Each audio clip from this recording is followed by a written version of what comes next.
Innova में गए, उन्होंने ये बताया कि उन्होंने बहुत मिक्सली बर्बाद करते हुए हेलीकॉप्टर को देखा था और कुछ देर के बाद फिर हेलीकॉप्टर वगैरह दोबारा नजर नहीं आया।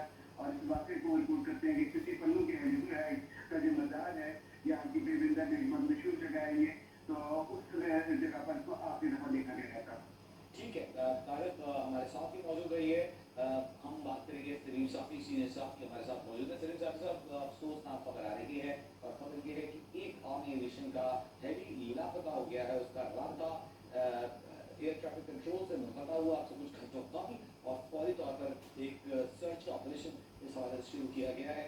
6 अफराद सवार थे। इस आर्मी के जो एविएशन विंग के हेलीकॉप्टर है इसमें, जिसमें core commander Quetta, core commander for core lieutenant general Sarfaraz Ali, brigadier Amjad जो कि पोस्ट गार्ड हैं वो मौजूद थे और 4 दीगर फोर्सेस का आर्मी